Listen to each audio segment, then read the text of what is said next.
उठवू. ए बनव, मी तिला लाडाने बनव म्हणतो. उठ, ताप आलेले आहे तिला. रात्रीपासून जेवण नाही केलं, काही नाही. हाय फ्रेंड्स, तुम्ही बघू शकता वैशाली इथं झोपलेली आहे. तिची तब्येत ठीक नाहीये. काल रात्रीपासून तिला ताप वगैरे आलेला आहे, पण तिला उठ बोललो तरी ती काय उठत नाहीये, झोपूनच आहे. बघूया, आपण तिला उठवण्याचा प्रयत्न करू. रात्रीपासून जेवण नाही केलं, काय नाही. बघूया, आपण तिला उठवू. ए बनव, मी तिला लाडाने बनव म्हणतो. उठ,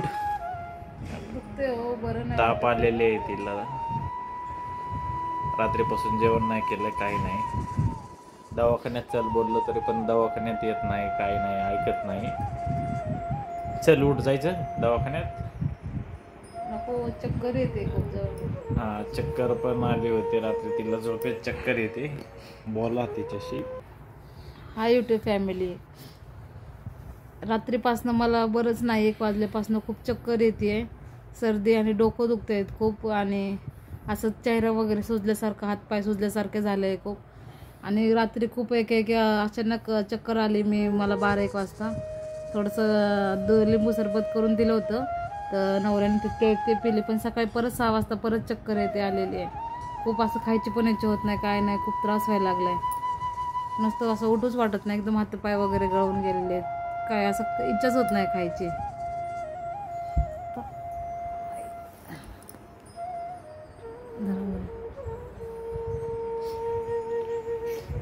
बघू शकता तिची तब्येत ठीक नाहीये.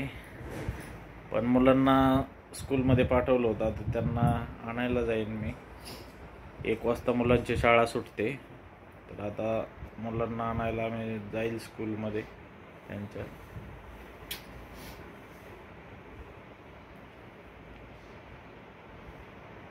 बोलू आता.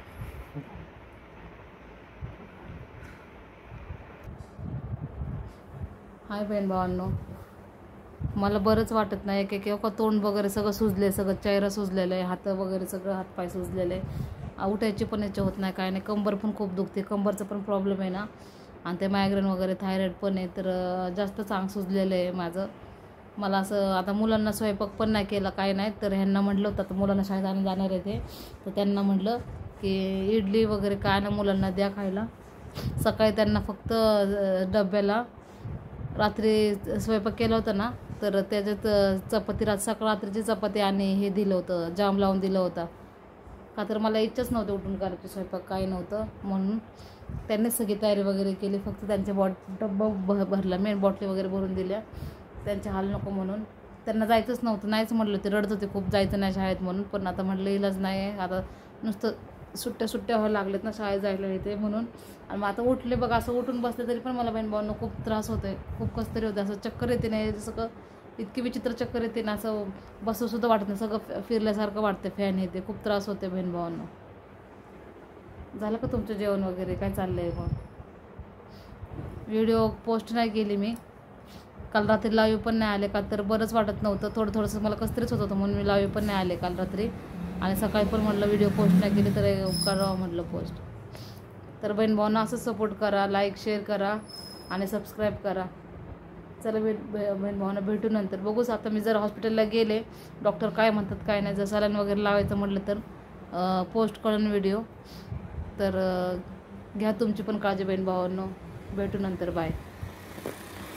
आता आम्ही स्वरा, विराज आणि स्वराजला स्कूलमधून घेऊन आलेलो आहोत, आणि त्याची मम्मी अजून पण झोपलेली आहे.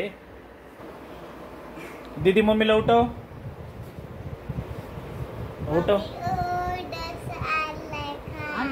कधी आले पिलू? कधी आला दादा? त्यांना खायला आम्ही इडली डोसा पण आणलेला आहे. आज घरी स्वयंपाक नाही बनवलेला, त्यामुळं इडली डोसा. ह्याला गोरेसिंगला पण खायला आणलेला आहे इडली डोसा. हा आमचा गोरेसिंग आहे, स्वतः कपडे काढतोय स्कूलमधून आला तर आता, आणि दुसरे कपडे घालन तो. आमचे मुलं तसे खूप गुड बॉय आहेत. आता बेबी पण हाताने कपडे काढेल तिचे सगळे, पण थोडीफार मस्ती करतेत. करून द्या. त्यांचं मस्ती करायचं वय आहे त्यामुळे मस्ती करतेत. बघा याने हाताने शूज याचे काढलेले आहेत. आता कपडे पण काढेल तो. हाय बहीण भावांनो, आत्ताच मुलं शाळेतून आलेले आहेत आणि त्यांना इडली डोसा आणले त्यांच्या पप्पांनी. बघा इथे इडली डोसा आणला बहीण भावांनो. तर आता त्यांना मुलांना इडली डोसा वगैरे देते मी आणि बघू खातील ते. स्वयंपाक काहीतरी करावं लागेल ना, मुलं इडली डोसा खातील आणि मग मला आणि माझ्या नवऱ्याला पण जेवण वगैरे तर काही करावंच लागेल ना.